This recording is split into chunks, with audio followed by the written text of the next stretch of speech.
Exam শেষ হয়ে গেছে রে। ডিঙ্গা চিকা ডিঙ্গা চিকা ডিঙ্গা চিকা। তো শোনো তাহলে। আরে জয় ভাই আর জীবন ভাই কই যাচ্ছে? ভাইয়া তোমরা দুজন লাগেজ নিয়ে কই যাচ্ছ? আমরা দুজন তো কক্সবাজার যাচ্ছি। আমিও যাব। হা হা, তোর যে ভাই, তোকে তো জীবনেও টাকা দিবে না। তোর ভাইকে রাজি করাতে পারলে চল। ও আচ্ছা এই ব্যাপার। যেমনি হোক আমি আমার ভাইকে রাজি করাবো। চলো কক্সবাজার যাবো, এখন টাকা দাও। ও টাকা লাগবে তোর, তাই না? দাঁড়া, এই নে টাকা।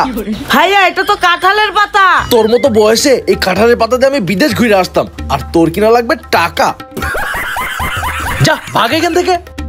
যাই মেজু ভাইয়ের কাছে যাই, মেজু ভাই টাকা তো দিতেও পারে। মিজান তোর মেজো ভাইয়ের কাছে গেল, চল গিয়ে দেখি কি করে।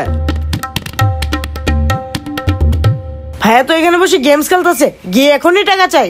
ভাইয়া আরে জায়গা থেকে গেমস খেলতেছি আমি, যা। হাই হাই, ভাইয়া দেখি আমাকে পাত্তাই দিল না।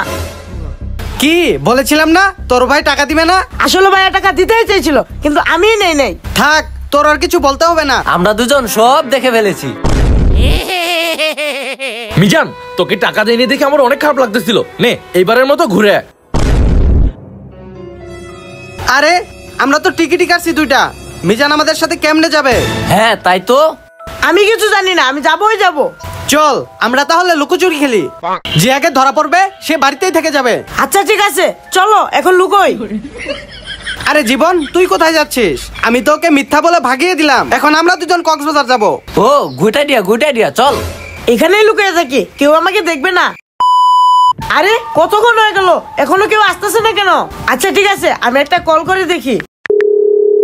কি হলো ভাইয়া, তোমরা কোথায়?